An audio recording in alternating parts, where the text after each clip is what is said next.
break last. So everybody gets a chance, right, Scott? So Hit me last. I got more of those if you need them. yeah, I know. You get a Buys whole them by the pocket. dozen. Yeah.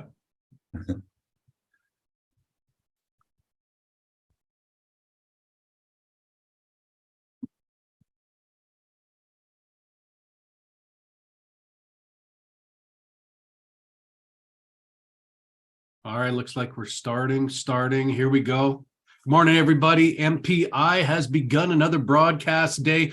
So we want to open up real quick. We got some superstars on the screen in our pregame talk as you're getting on. I had a minimum monthly standard of what I felt I needed to do to grow my business, and that was open 10 new accounts a month.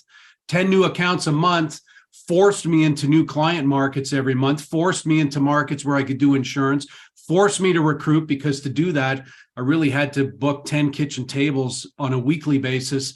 Arlie, what kind of standard did you have for yourself? What needed to be done minimum on a monthly basis for you, and why is it important for people to have a standard? When we brought in new folks and got them, the first thing we do is say, you've got to get 2 licenses, and then we want you to get 50 clients your first year. And that means that, if you shoot for 5 a month or 4 a month, you need to get 50 clients. 50 clients, if you did the job right, would give you 50,000 of income first year. If you can't make 50 the first year, it's because you're really not working at all, because that's not a hard thing to do. And then the second year, if you do another 50, you'll have $100,000 of income. And from then on, you should be an RVP. You should have all your licenses. You should be able to supervise your own business. You should be able to get this thing rocking. And you'd be surprised how many people came in and they didn't know any different. They just said, okay, I got my first 5, I got my 10, I got my 20, I got my 40. So that was a standard that we just started and said, if you can't make 50 grand here in your first year or two, then you're here just to putz around. And that's okay. We don't take that away. But if you came here to make this a career, then that's a good way to be an RVP and to have a bunch of downlines. And every time you're at a kitchen table and you set up an account, you recruit to the shortfall. That's what we recruited. We recruited on the back end of the shortfall, and people joined and started really rocking. Yeah. Kurt, how about you? Minimum standard, and why is that important? Hey, what we always had, probably nothing as big as a lot of you guys, but we always had a goal. Listen, I need to write a minimum of 1 life app a week. I need to write a minimum of 3 new securities clients every week. And we knew if we did that and just stayed to that, and if other people would learn to do that and put the pack and the pack plus on, it was inevitable that people's recurring income would grow over time. And this was obviously way before managed accounts. Just keep on putting more assets under management and keep on getting more packs. And you have to win at some point. And to speak to Arlie's comment earlier about cash flow in the company last year equaling or yours, Brad, that's in a down market. Securities cash flow is going to be 75% of the company's cash flow, in my opinion, within a decade. Yeah, it's inevitable. 100%. So 1 a life app and 3 new fund accounts. Scott, how about you? For us, it was really more of like a mindset. Our focus that we've always talked about with our team was making money while you're building your business, because you don't know how long it's going to take to build. And it wasn't ever about, let me make money instead of building. And it wasn't about let me build a business so one day I can finally make some money. I think you're in a leadership business, not a management business. You've got to lead from the front, and people can't pay their dry cleaning with IBAs. So you got to set the tone. If I bring somebody into the business, they're not going to believe they can make money if they don't see me making any money. And so I've got to set that up front, and we always did. And consequently, our team made money because that was, just like you said, that was the norm. That's what they were used to. Yeah, 100%. Mark, standards? Yeah, for me, I needed to control my income. So I Scott said lead from the front. I think that's one of the first things that we tried to do. My goal was 4 recruits a month, 8 life sales a month. If I made 8 life sales a month, I'd be able to pay my bills for that month, and tie a mutual fund with every client. I mean, that was one of the standards that we had, is that there has to be a mutual fund account with every client in order to do the whole job. And so whether you're licensed or not, you've got to introduce somebody that's licensed, usually an upline or maybe potentially a sideline. Sometimes it's a downline that can set that securities trade up. But that was our standard. And we felt like, over a long period of time, you end up building a business. So that was really our focus and our discussion is just make sure you're doing what you're supposed to be doing. Your team will follow, teach along the way, guide them. That's what trainings are for.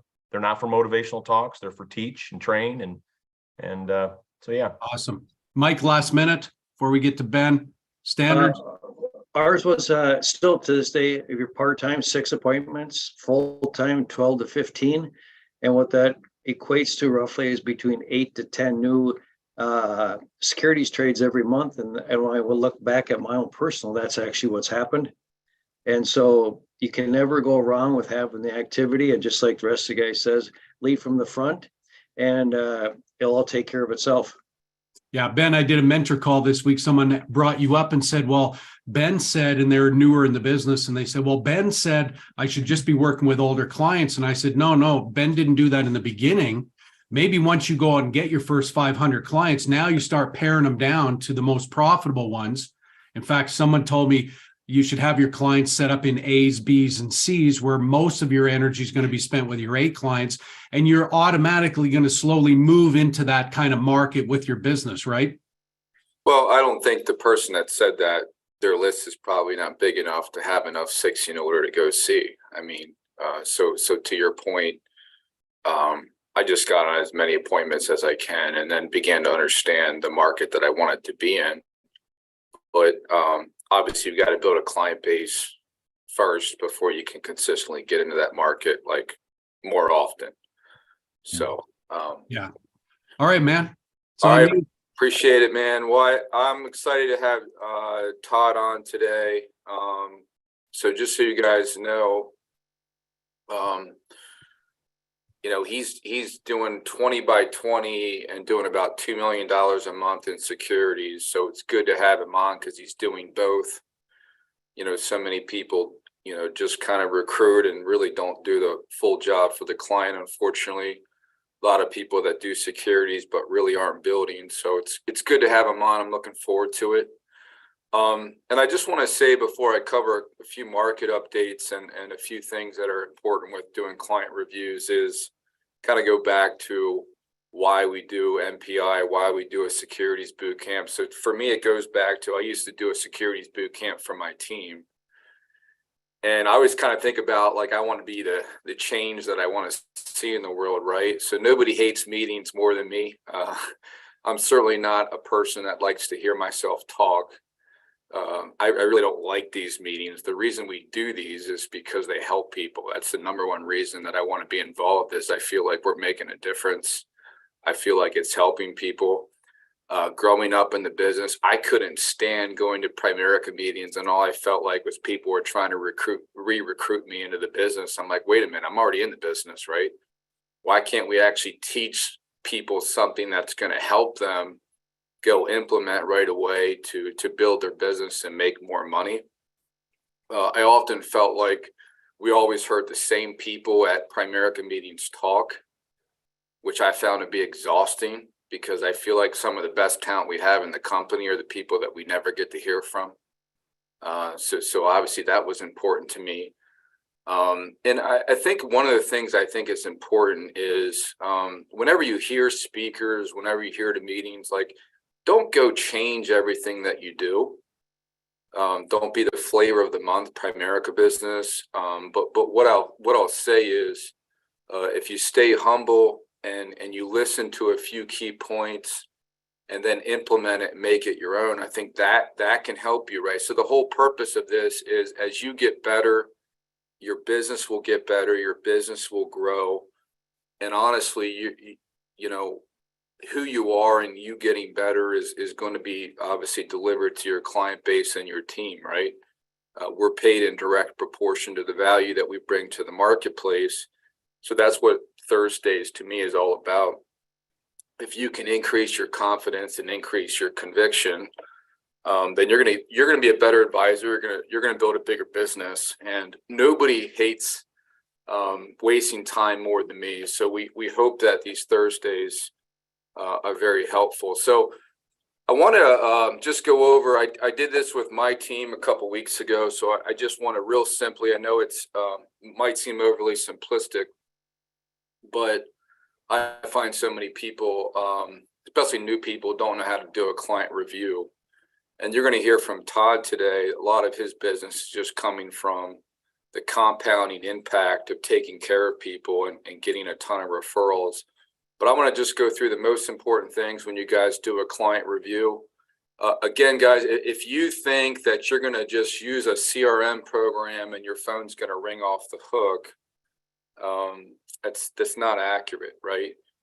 Because I have good relationships with my clients, but you'd be surprised how few of them actually call me when they switch jobs or they want to retire. Most of that additional business comes from just touching base with them in person, on Zoom, over the phone. So that's why you have to be proactive with this stuff. So what's important when you do a review? Okay. Quite simply, they want to remember, so of course, a lot of my business is rollovers and transfers. Well, how much money did they give me initially? What do they have now? How is it done? And you might say that sounds overly simplistic, but I promise you, if you're not covering that right away, that's all they're really thinking about. That's all they really care about. What did I give you? What do I have now? How have we performed? Now, obviously, if they gave you money 12 months ago, and of course, we had a rough year in 2022, the important thing about covering what's happening in the markets is they just think it's you, right? So Brad, I gave you $1 million 12 months ago. I was doing really well before that. So basically all I know is once I gave my money to you, I did poorly. That's why it's important, of course, cover market updates with them. So what I like to do there is let's just say I have 12 funds in their portfolio. Let's just say we're talking about mutual funds. I want to show them how each fund did. And then I want to talk about why certain funds did better than other funds, right? So of course, if they had an energy fund last year and they did 30% rate of return or 40% rate of return in there, we can talk about that energy was one of the few bright spots. Okay. It's my opportunity to talk about market conditions, right? So if somebody, Brett Wooten brought this up to me a couple weeks ago. The S&P 500 lost about 19% in 2022, but the Dow, off the top of my head, was down 8%. So what if your client is 100% in large cap growth or technology, and they're just looking at the Dow and say, why did my portfolio lose 32%? Again, clients don't follow the markets as much as we think. So covering why things happened the way they did, what's happening next, I think is really, really huge from an education standpoint. If they're not retired, update them on their financial independence number, their track for retirement. Obviously, we don't have access to their 401k balances. So that's important to plug those numbers right in with them, right in front of them. I think that's huge. I think that's really, really important. Obviously, one of the most important things that we do is encourage people to increase their PACs and increase their contributions at work. Most of the time, I'm advising them to increase at work, right? It happens pre-tax. A lot of them need the tax deduction. It happens automatically, right? We're all guilty of increasing our spending up to our income. Again, do I benefit from that? No, but obviously that money is going to come my way down the road. And of course, I'm more interested in a relationship than a transaction. Another thing, what did you talk to them about last time? So if you're not organized like me, now I have my staff do this, but I would get really good at having notes about conversations that you had.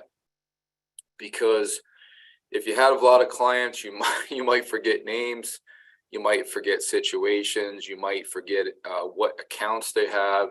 So take notes, right? And I would take notes about all their kids and their family. Like a lot of my reviews, if they're half hour long, we probably spend 20 minutes getting to talk, touching base and catching up about their kids. my kids, what's happening in their life, right? Again, a relationship. The other thing is, if you find that you're asking your client to review and they're not taking the meeting, I promise you it's because your review sucks, okay?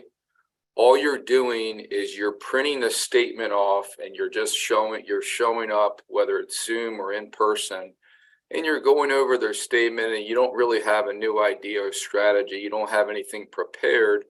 So therefore, they don't want to do that review anymore because they can print off their statement by themselves, right? Might have an issue logging in Primerica sometimes, but most people are going to be able to access their statement. So you need to really make sure that it's a great experience. You're bringing a new idea, a new strategy to the table, because then all my clients can't wait for the next review. Great experience, they learned something, new idea, something else to think about. And here's what I find out. Not only can't wait for the next one, but I get a lot more referrals, okay?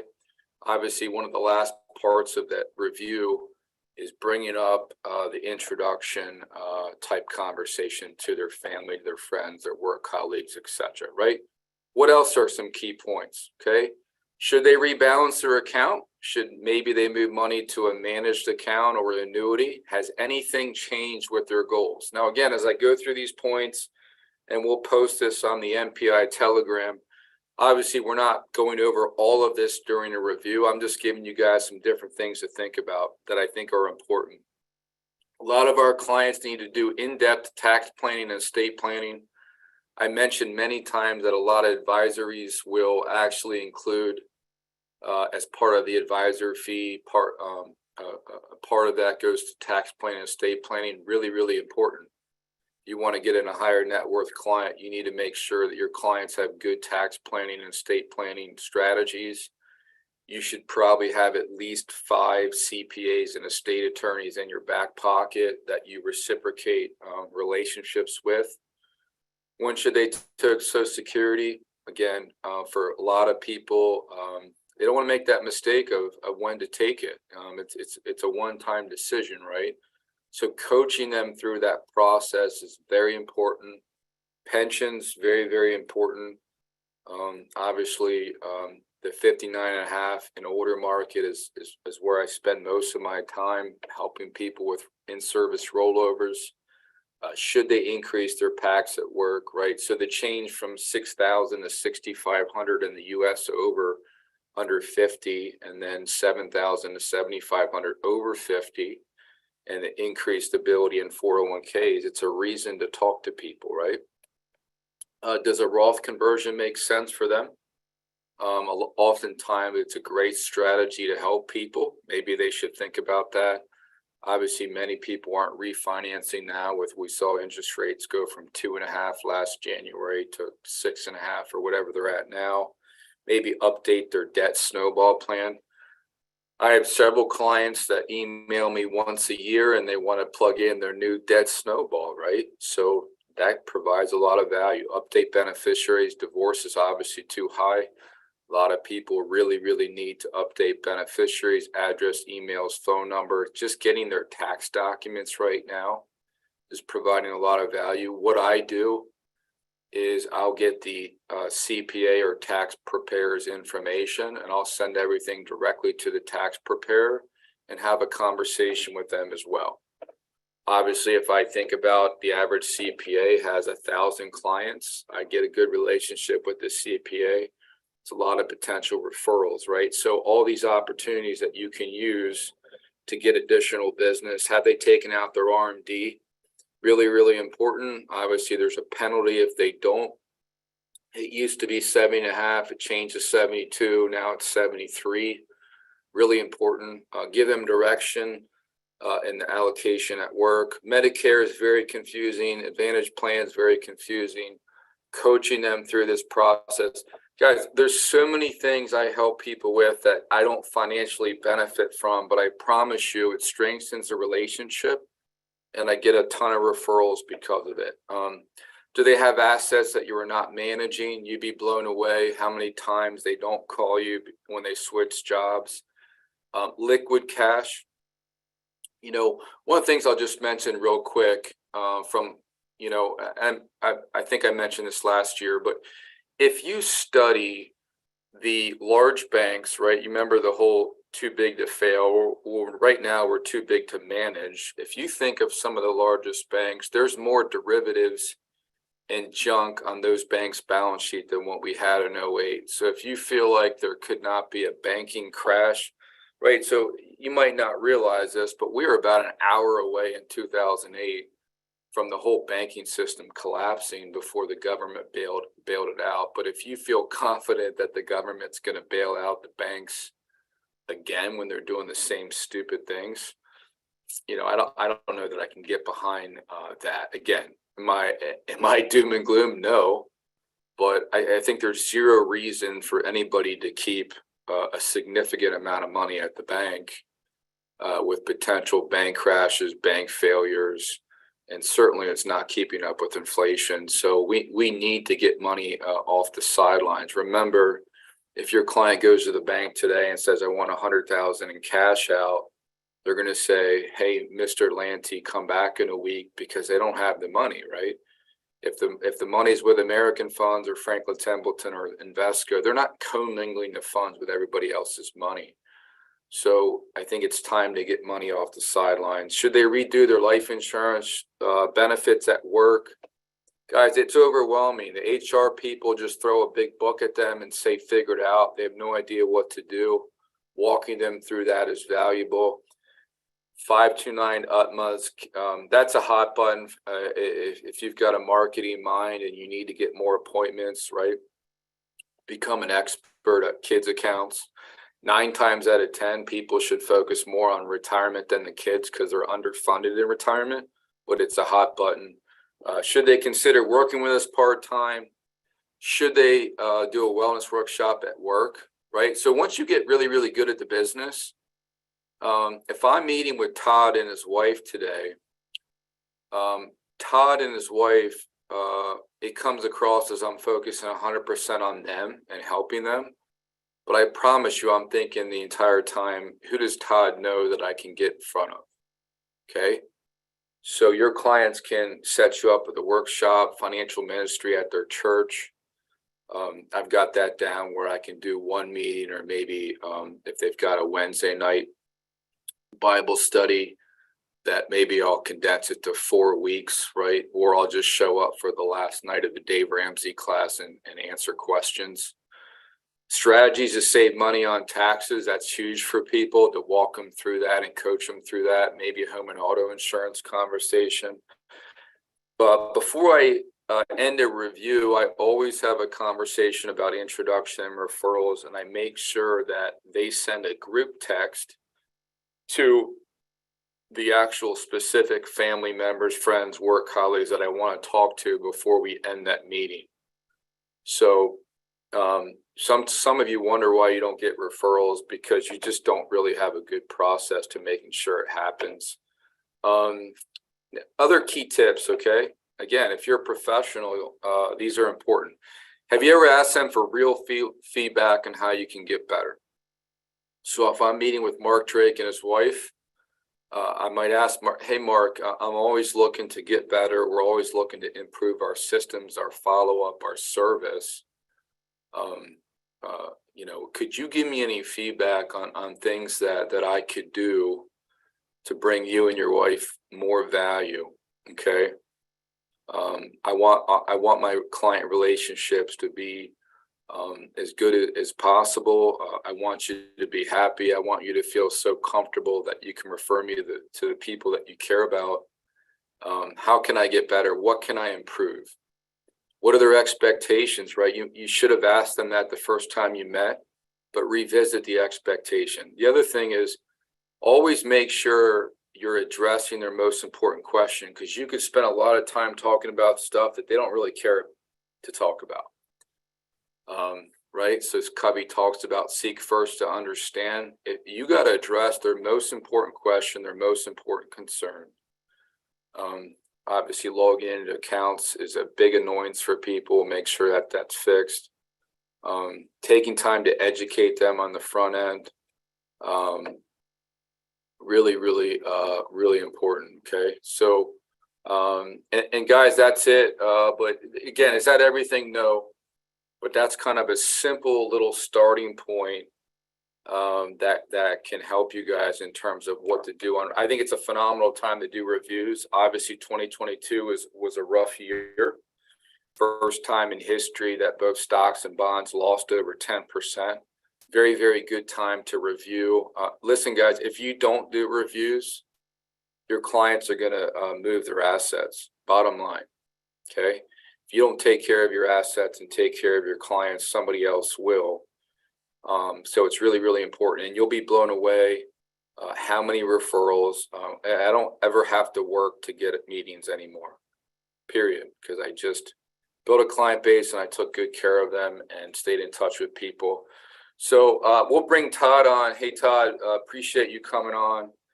And hey, man, I want to start with, you mentioned you were at a securities trip, and I think you mentioned about hearing John Lavin talk. Let's start there, man, because I think that was pretty cool in terms of your paradigm shift there. Sure. Well, excuse me. First of all, thank you for having me on here.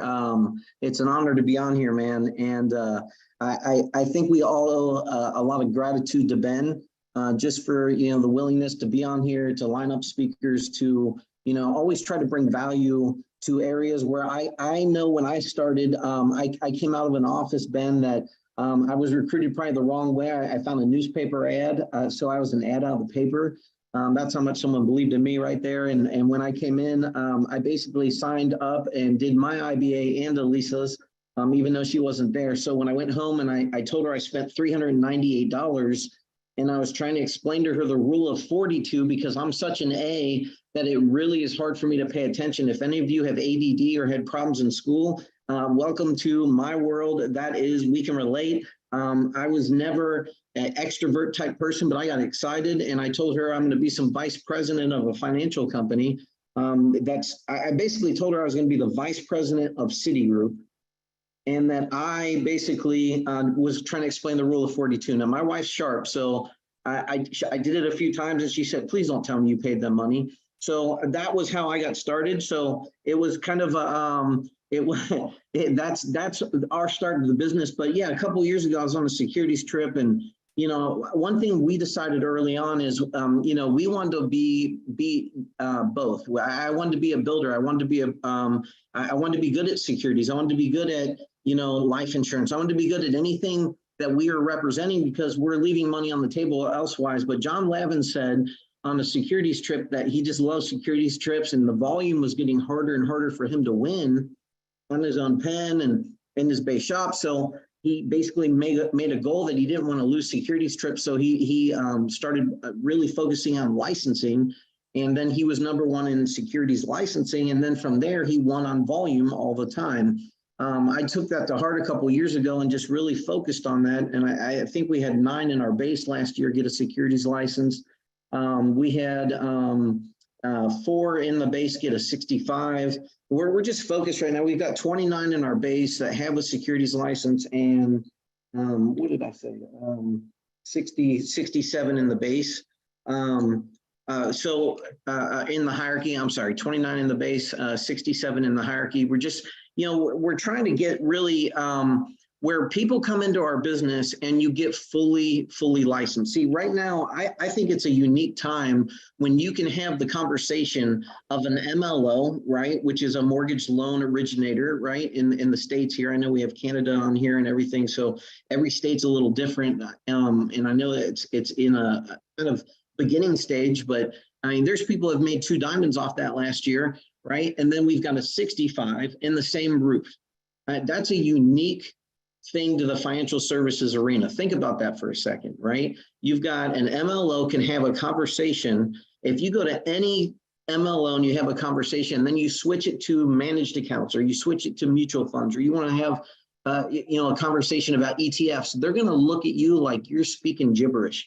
And they're going to say, we don't do that. We do loans. Go see my friend at over here at asset management.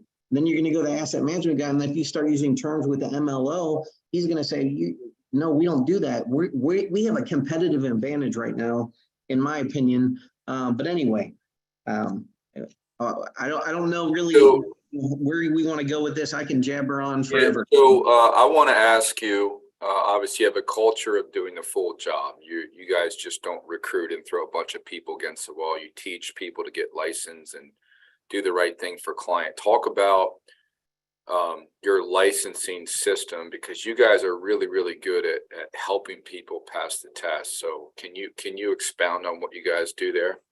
Sure. Well, I came from, again, that newspaper ad, and I was in it. My regional vice president. I actually went through a couple of those before I became direct to Chris Koob and Mark Penny. Long of the short is this, right? The guy who recruited me said, recruit by day, recruit by night, and sell by accident, right? Don't focus on anything but getting recruits. So I took that to heart, and I was really good at getting IBAs, but I was really crummy at developing clients, knowing what I was doing. I made $2,300 my first 9 months, but I felt like I learned how to recruit, if that makes sense. And I think all of us on here at one point or another have figured out how to recruit.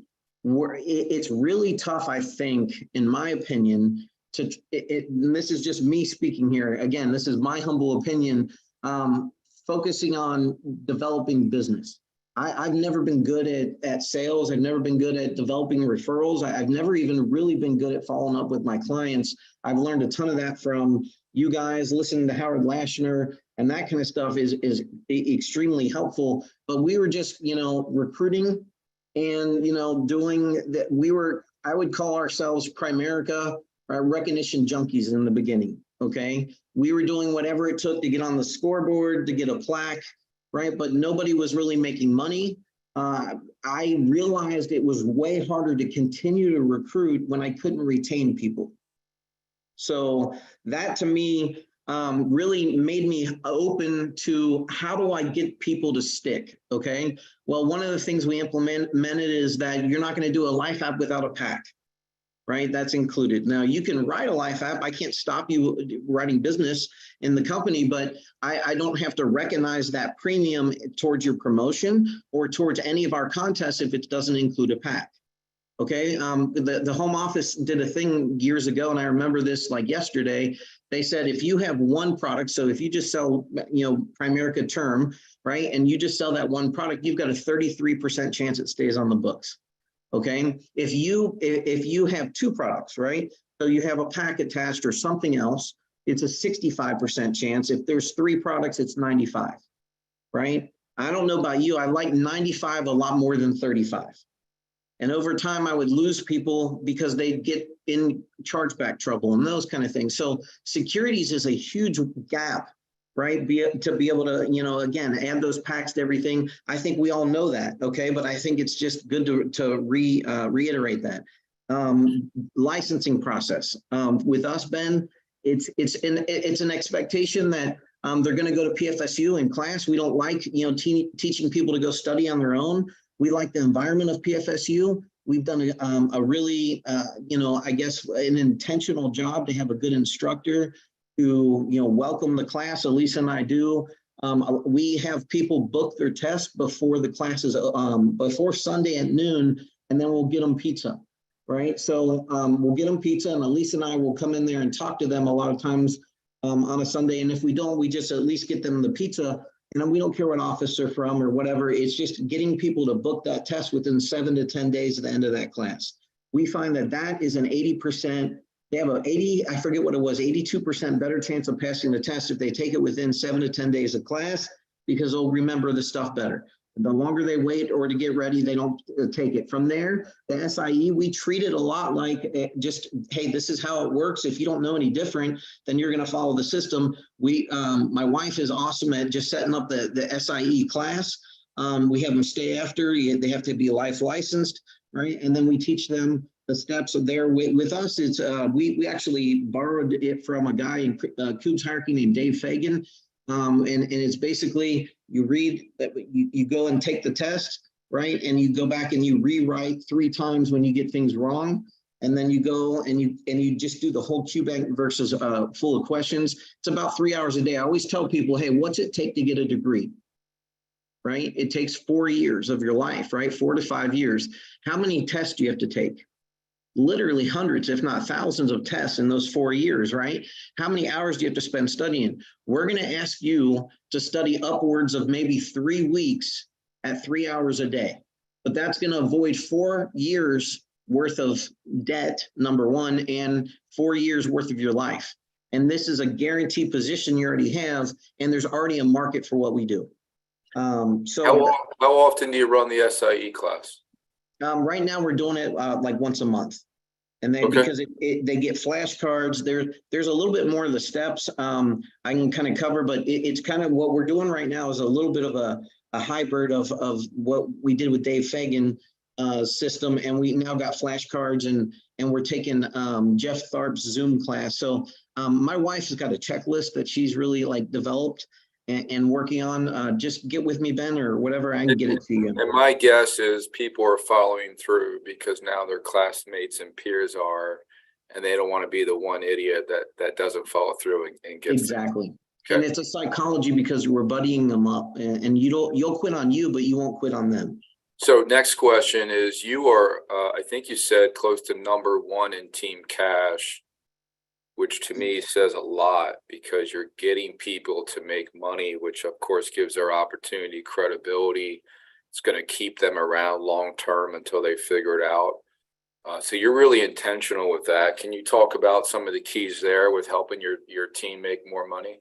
Yeah, Ben, that's that was always a big thing to me, because I know I didn't make a lot of money when I got started, and it wasn't about the money to me, but it was about the money to me, right? So when you come here, we don't come here for nonprofit, but at the same time, it's like, retaining people. If they see others getting a comma check, right, somewhere in your office part-time, I think that sells the dream a lot bigger than somebody that goes full-time and can only make $1,500, right? So because there's two full-timers, right? There's full-time, FOOL, and there's full-time where you actually are putting a full day work in, right? But 5 out of the last 6 years in the state of Texas, which is a big state, a lot of competitors, a lot of people have moved in here that are already $1 million earners or $2 million earners and all that kind of stuff. And last year we were still #1 in the last 5 out of 6 years. So last year was another one in team cash. And we're proud of that because another regional leader on a part-time basis get a watch, right? And when you can show part-timers getting watches, right, to me that really shows the system works, right? We've got 6 ring wearers, we've got 5 now we have 7 watches that have came out through our base in the last couple of years, and most of that is from getting good at all lines of business, right? Getting fully licensed, including that 65 and that kind of stuff, right? And the MLO, and we haven't made anything off the MLO yet. I just got mine a couple of weeks ago. I'm not a focus there, but at the end of the day, why would we leave it on the table if we don't have to? So, Sure. yeah, team cash to us is a big deal, man, because we want people to be able to make a great decision to be able to go full time and say, you know what, I made 78,000 part time. I'm making 100 full time. I know I can now control my schedule and immediately probably double that if I focus. Yeah, so obviously you guys are doing about $2 million in a month in securities volume in the base. Of course, a lot of that is just doing the right thing and having efforts compound out. But you guys obviously treat people well, but obviously if we're recruiting a bunch of people, obviously it's not Primerica, it's any business. You're going to have a bunch of people quit. Do you guys do anything specific to just follow up with people? To even if they do quit, they remain clients and then are probably a really good source of referrals for you, right? Do you guys do anything specific with that? Yeah, one of the things that we make sure of right up front, Ben, is they do their full FNA. Because I learned this from Arlie years ago, that FIN number is everything, right? And I think we do a bad job in the business in general. And when I say we, I'm not talking the ones on this call necessarily, but across the board of being just mastering the easiest part of the business possible, which is your first license and just writing premium. I think that to me, it's doing a half-ass job. And I think I don't even like using the name. A lot of times I talk about why we're different than the company that we represent in a way. okay? America always does the right thing, but we don't necessarily finish the job. Think of it like building a house, right? If you're laying foundation and that's the premium, okay? And I just use a easy example of that. And I talk about work premium is like a crack in your foundation. If you were to spin a quarter in that foundation, because there's a crack that big and you saw the builder and he's going to continue to build unless you stop him, what are you going to tell him? And then my client always says, or a potential client, they say, oh, I tell him to stop. And I said, because if he says, oh, we'll fix it later, what'll happen to your house eventually? And I make them say it, because if you say it, it's suspect. If they say it, it's the truth, right? So they say, well, it'll fall down. And I said, exactly. So would you agree if your whole financial picture is built on your foundation here and it's from your work and there's a huge crack in it, would you consider to continue to put in that 401k and do all these things and build on something that's going to crack, right? So one of the things we believe is owning your own policy, blah, blah, blah, right? And then I talk about brick and mortar being your savings and investments, right? So your long-term retirement investments and your short-term savings is, things that can compete with inflation, like you talked about a minute ago, Ben. And then just with us in Texas, because they're automatically prepaid legal license, we talk about the will and getting that in place, because then that brand new person that's getting trained can make a sale. But one of the things that we want to make sure when they leave here, people aren't going to stick. We know that. It's just like the gym, right? In January, you can't get on a machine. You go back in March, you could shoot a cannonball through there and you'll hit the same people you would have hit in November, right? So at the end of the day, right, like what I'm looking for are just good relationships. We're always trying to be nice to people, Ben, because you don't know when they're quitting or what's happening in their life.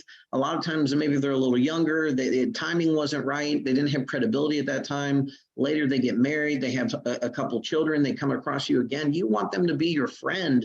You want them to be somebody that remembered you for good things, and they come back and become full clients, right? And then they also become your great sources of referrals. And even if they don't believe they can do it, because what are we really fighting for in recruiting? We're fighting for their belief if they can do what we do. And I think the more we talk in-depth investments, the more we talk smart, the more we talk how great we are at financial advising, I think it makes it harder to recruit when we turn around and say, oh, by the way, you'd be good at this, because you use so much jargon on them to prove how smart you were, that now they don't think they can do it.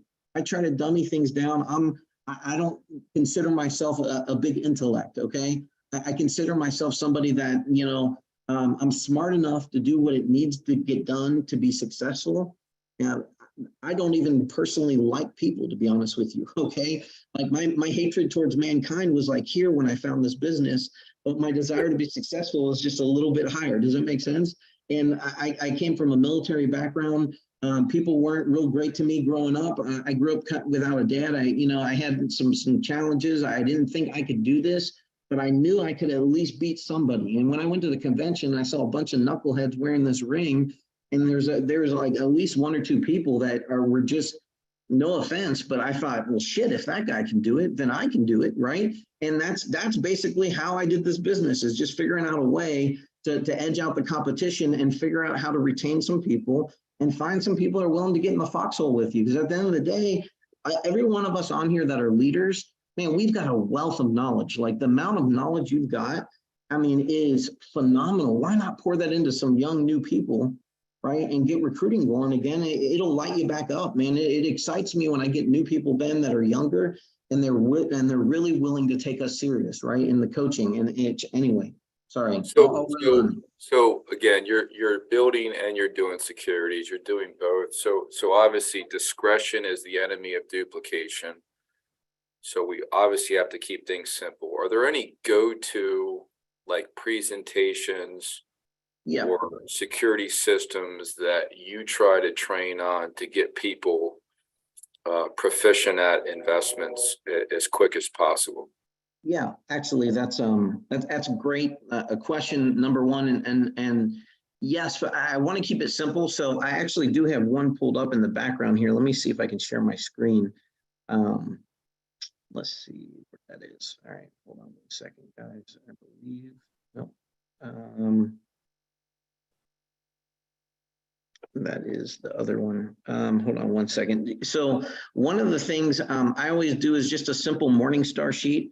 I got to think over where I put So the good news is I've been doing Zoom now since the pandemic, and I still don't 100% know how to work my own computer and things.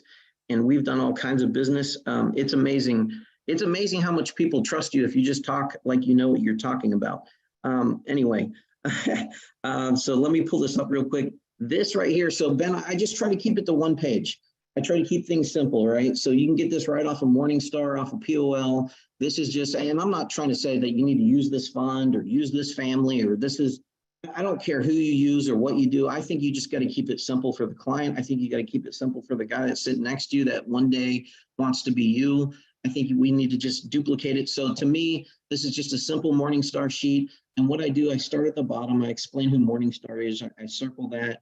I let them know, hey, Morningstar is the largest non-biased rating system, right? We didn't make this up. This is just a simple fact sheet. Right here, this started in 1960. I said, you know, and a lot of times I'll be sitting down with people, I'll say that's before any of us have been born at the table, right? If they're a little older, I don't say that, right? And then down here, Morningstar always puts it in millions. And as you can see, it's 12,000 million.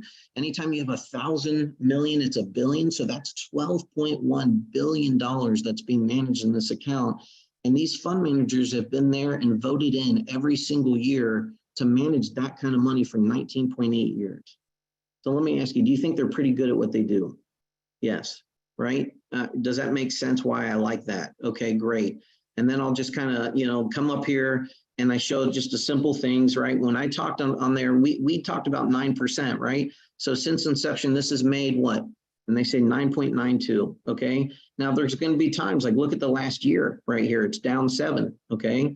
Now, do you know people that went down more than 7 last year? Well, that's great, but this didn't, right? And I just go by, you know, I kind of show the total return year by year, and I really talk about the down years, right? Because I want them to understand that's part of the market, especially if we're starting up investments, right? We're going to talk about, you know, dollar cost averaging real quickly, like you can get a lot more bang for your buck. I talk about some of the companies that holds in here, right, that they've heard of. I've talked about the split between bonds and US stocks right here, okay? And then I just let them know that it's professionally money managed, right? And the beautiful thing is this is built for everyday people like you and I. Another thing I show that's very simple, I really fell in love with kind of what we have to offer in the managed account sector with some of the things here, right? This is one of my go-to funds. This is, you know, RNC Genter. And again, this isn't a solicitation for any of these. You guys know what you're doing. Don't change anything you're doing. It's an easy way for me to be able to explain some things. When I talk about, you know, being able to put 25,000 away, there's no fee in, no fee out, right? With mutual funds, when they say, well, how does that work? I said, well, you know, if you ever sit down, go out to eat, you tip your waiter, right? How much usually tip your waiter? Oh, 15, 20%. Okay. Well, with us, right, we have these brilliant fund managers that have billions of dollars they manage. And with us, if we put $100 in, you know, less than $5 of that goes to all the people that are managing it, right? And the other $95, and then from that point forward, 100% of it, of the growth goes towards that account. And they go, oh, okay, that makes sense. And, you know, and I said, you know, there's no investing for free, all that kind of stuff. So anyway, let me break this down. This is the RNC Genter. This is giving an example from 2004 to 2021. Right, of what it actually did here. If you put $1 million in and you started pulling out 5% annually, okay? So 5% annually pulled out. Down in 2004, right in the bottom, it's 56,125, if you can see that there.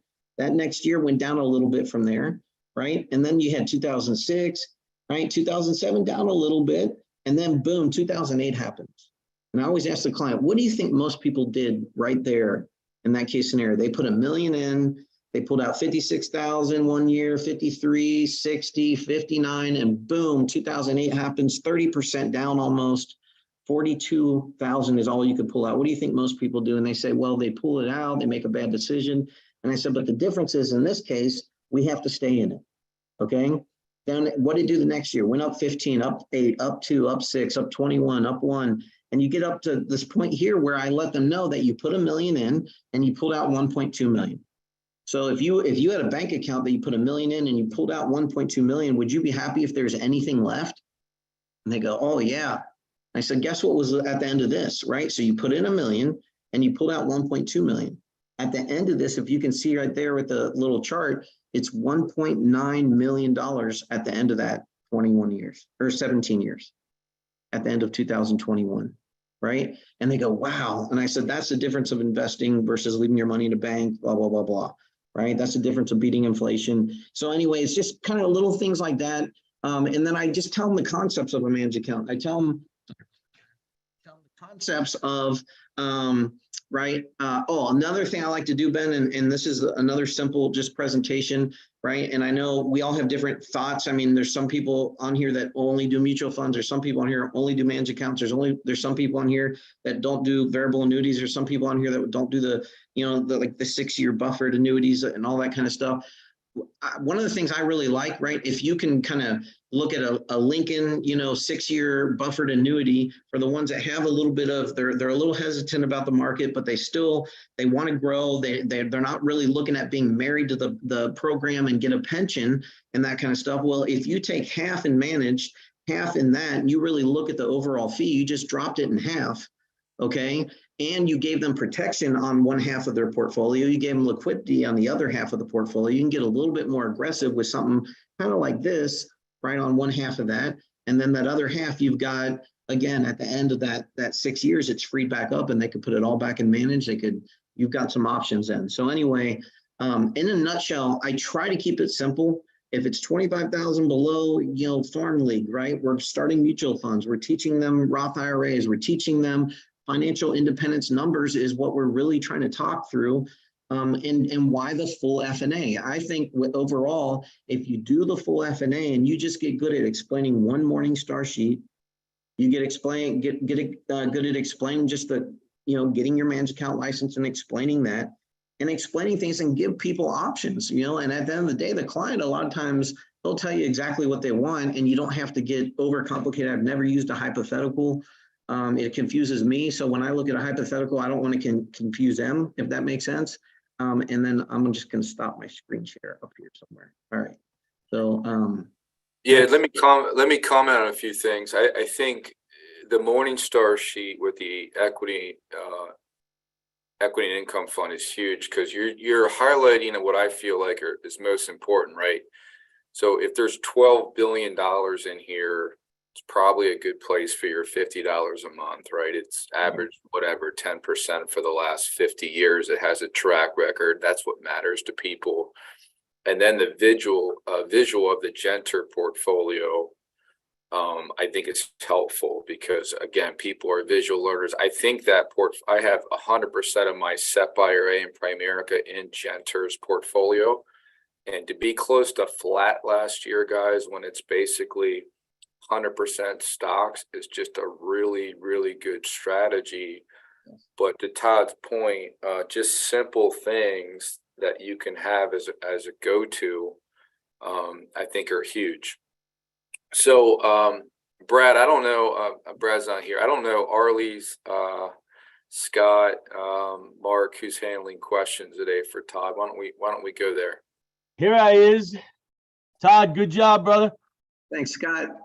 Appreciate it, man. So you mentioned a checklist, SIE checklist thing. Can you get that to Ben that we could post that? Absolutely. A few people were asking about that. So I want to just kind of push you on something for a sec. You mentioned the team cash thing in Texas, right? 5 out of 6 years. And there are some base shops, I'm sure, that have more people than you do. I mean, Cooper's there. Yeah. Danny Chamorro, you got Joe Ward, all of them are here in Houston in Texas. Yeah, and for you, 5 out of 6 years, I mean, that's a hell of a business to pull that off. And I know you keep it simple, and what I took from it was maybe, the fact that you do the F&A goes a lot, but there's got to be a couple of things in there that you do that really help that to happen. Like if you really had to pin it down to like maybe 1 or 2 or 3 things that cause you to have so much success on the team cash side, what do you think? Let me answer before he does. He's getting more people securities license. I mean, Right. it's a reciprocation of that. I mean, Todd, what are your thoughts? Yeah, I think that's definitely part of it. And Elise and I, we made our mind up years ago that we were going to get platinum status on when they came out with that and not lose that. And that's a 20 by 20 minimum. So that's kind of kept us like focused on no matter what, we're going to do 20 by 20. And then on top of that, we're going to teach and do the things that, that most people aren't going to take the time to do. See, I think that us as securities producers on this call, we can easily pick up recruiting. We can easily pick up, doing more premium, because at the end of the day, we've done all that before, and we've mastered the complicated stuff. I think it's very tough for a builder who does nothing but recruiting and premium just to turn on securities and turn on what you guys are right now on a lot of your residual cash flows, on a lot of the things that you can teach from. And I mean, you think about like a securities trip, Scott, and they have what was the average was 450,000 or something like that in the last securities trip in the room. And we had, I don't remember how many couples were there, but like 500 couples or something like that, or might have been 1,000. It was crazy amount of people, right? And you look around the room and it's like, look, if we can just teach one table how to do this. I was talking to Chris Kubin, and it's kind of funny. I like looking at businesses in the company, and you look at someone's business like Howard Lashner, right? Just a phenomenal business. And you look at someone like Danny Chimurro, right? Again, a phenomenal business. They both pay $2 million a year. They couldn't be more different from each other, right? But I'd like to override both of them, right? I just haven't recruited those two people. And at the end of the day, right, I was thinking, Scott, when you look at our business right now, here's what blows me away. I saw a lady get fired the other day from Edward Jones, who has $1.7 billion in Edward Jones portfolios. Okay. She even owned the building she was in. Right. And anyway, she moved to Ameriprise or some other company. Right. And it blows me away because I thought about this. If you had $1 billion in managed at the lowest fee that we have, that's $450,000 a month. That's $112,500 a week, right? And this lady had 1.7 in a zip code like one over from my office, right? She just had an in at the oil plant and a lot of people coming over from there, right? I think we're at the wall of wealth of 68 trillion. It's coming our way. None of us have enough securities license people, right? I just don't think we have a big enough army to capture this. I mean, when you look at Primerica right now, less than 30,000. Right, when we have another thing that blows me away, 133,000 realtors in Houston. Okay, think about that for a second. 133,000 realtors in Houston, Texas. Not all of Texas, just Houston, where I live.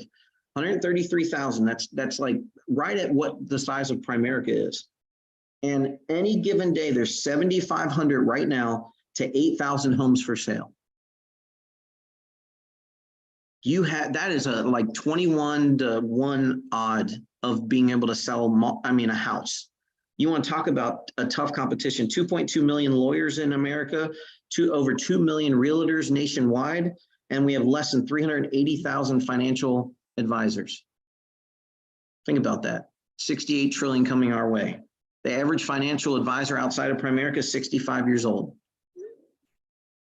I just think that if we make a youth movement on this deal with being able to go find some sharp people and pour into them, we could have businesses that generate. I mean, my goal is to have 1,065 licensed people that are just somewhat competent, right? That's my goal. And immediately I'd be the largest firm in Texas, and the volume would be ridiculous. I don't even know where it would come from, but I know that I wouldn't have any of the managed accounts, right? They would be under all my team. And I'm motivated to be lazy, to be honest with you, right? I came here to one day not have to do anything, right? Kurt Poole, right? That's my hero, right? I always ask him, I said, Kurt, what's your managed account? If he's at, or what are you getting paid per month off managed accounts? And he tells me, hey, Todd, 58,000. I'm like, man, that's freaking awesome, right? Eventually that'll be $1 million a month for people that decide to go build something big here. I mean, it's crazy when we look at this thing, but anyway, if a lady down the street who's about my age can get 1.7 billion in Edward Jones, and that Edward Jones, like their portfolios, I mean, let's be honest, they suck. Okay. I mean, they're indexed annuity or indexed managed accounts. They were designed to not even be managed. Anyway, I can go on and on. I'll stop talking, right? Because I can go for like, I don't know. I get fired up, pumped up about our industry where we're at. Here's another tip. I'll just tell you this, right?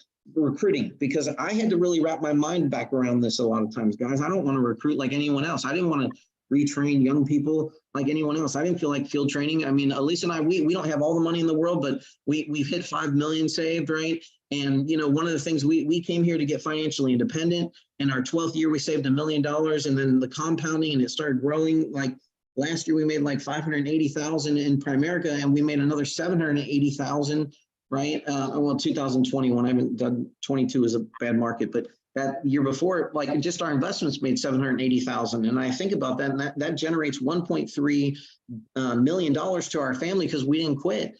Right. And our rolling 12 goal right now for team cash is 2.2 million. Right. And even though my cash flow hasn't grown a lot because I've put a ton of money in managed, and I could have put it in annuities. I could have put it other places. My clients would listen to me. I could have got some diamonds at the convention.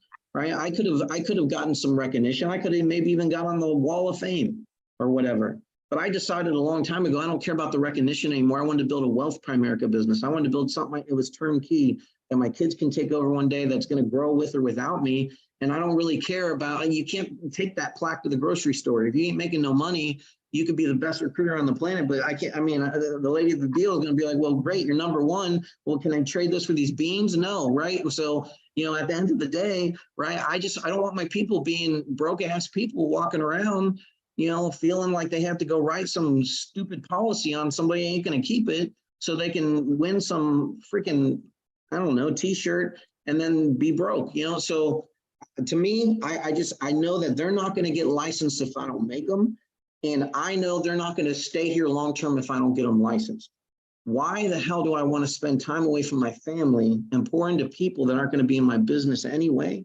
Okay. If I'm not going to get them retained and licensed, if I can get them making money and licensed, then you know what? It's worth it. It's worth taking time away and pouring into people. And when people get money and they make money and they are licensed and they feel good about that, hey, if they studied hard for that test, they're going to find clients. So anyway, that's kind of all I got. Hey, good. I hope a lot of people heard you on the distribution part of that talk, man. That's great. Congratulations on your success, Ben. That's all I have. Yeah, man. We have a lot in common other than our football team in college. And the fact that you both hated human beings, actually. We definitely both hate people. I much like Todd could care less about recognition. I'd like to have more conversations about what's your net worth and when did you get financially independent versus whatever else people waste time talking about. So Todd, man, great job. Appreciate you coming on, and I'll be cheering you on. I think you'll be way over $100,000 a month in residual income from securities just in a couple years here. So, man, well, I appreciate your friendship, man. I appreciate there's so many of you on here that have helped me from stage or just in a conversation on a trip somewhere, or maybe we haven't even talked, but you don't know, like from a distance. I've watched the numbers and different things. One of the things I've been helping recruit some people this way, Ben, is I just, have the simple conversation about college. If let's say it was $1,000, right? I had a university for you, Ben, and it was $1,000 and that was it to get started in the university, and it's $25 a month and it's unlimited. So it's an unlimited education. Like you can take, if you want to switch major, it doesn't matter, right? We're not going to charge you any more money. You can have as much education as you want. The guarantee though, when you leave, there's zero debt. Okay. You have a position with the company and you're going to have 7+ certifications. And every one of those, you'll already be licensed and ready to go with the firm you're starting with. Now the firm, if you apply yourself, you probably already will be at 6 figures at the end of that 4 years. But let's say that you're not, and you're at 50,000, but as soon as you graduate, you could easily be at 6 figures and work yourself towards 7+ figures. Okay. How fast would you sign up for that university? And the good news is not $1,000. It's only $100. Okay. It's 1/10 of that. Right. So why would we not at least explore that? And then silent partners. Silent partners. A lot of people don't think they can do this business, but they have great referrals. People are greedy. Let's face it. People, oh yeah, I'll give you referrals. I have the kindness of my heart. No, people are greedy. You're human beings. What's in it for me? If you really want my list, right? Why are you going to pay me? Now, we can't just pay people, but what we can do is we can easily recruit them, explain to them, get one license, okay, with us. And on a part-time basis, we can teach you how everybody you refer to me, they don't even need to know you're involved with us, and you can get paid legally half, right? And then they'll get a securities license and they'll really see that money. It's amazing how many like silent partners become active. Well, what would I get paid if I did it all, right? We just over the years, Ben, we've had a lot of people that are kind of what are silent assassins, right? And they check up on us. They're like, how'd that appointment go? Oh, okay, cool. So you guys are fun, because they want to get paid. And then before you know it, they get involved, right? And I just try to have an environment at our office too, man, where we'll do things sometimes once a quarter where all the people that got a license, whatever license it was, right? We'll do like a wine and hors d'oeuvres, and we invite their family and friends in, and we make a big deal about them and just kind of bring them up and let them talk for like 2 minutes. And some of these people haven't been recognized like that since they graduated high school, you know, and it's just something little, but we make that license big, right? And people they walk around with their chest out at our school that we're going to do. We don't, you know, we're doing a huge recognition for people that got a 65. We're doing a huge recognition for the people that got the MLO, and a huge recognition for people who got a securities license, because we want people to know these are things in the industry that are rare. You know how hard it is to go get those licenses somewhere else? Anyway, so that's just the college example too, man. If you could graduate with no debt, right? Why would you not at least take a look at this and be able to 5 to 7 different streams of income? And what if we could get you reoccurring, right? Reoccurring passive income. I mean, I don't know about you, massive passive income is sexy to me. So that's all I got, brother. I appreciate this group, and I appreciate you guys getting together and having me on here. So Great job, man. Leader, and Great nobody job. will me. Very refreshing. Thanks, brother. Ellen, you got anything? Oh man, fantastic show today, and thank you, Ben, for doing this and organizing this stuff, and for our people that are in the background that are answering all the questions. I do believe this is one of the most important shows that is run in Primerica. So again, thank you so much. I want to remind people about Tuesday that make sure that you jump on the CRM call, and it is a key part of your business. There's new stuff that's rolling out, and a lot of the leaders that are on here are directly involved in the implementation and the making and of the CRM. So super valuable, a core foundation to your business. And then right after that, the LFIC show. Don't miss it. That LFIC show is about building your business as well. So this is the securities show, and then the other one's on the business building side, and a great stack of leaders there. So just want to make sure that everybody puts that in their calendar. Aristida, I don't know if you've got any last minute comments that you would like to make on that one. Yes, the LFIC right now is in the middle of a series about the crusade. We're making the crusade front and center again, where we're not just talking about the old time crusade, we're talking about the new crusade, where financial literacy is literally the issue, and how we attack that, how we attack these people on TikTok, fighting their stupid be your own banking rules that they're trying to promote out there, and how we can help everybody, armor themselves against that when they encounter that in the field.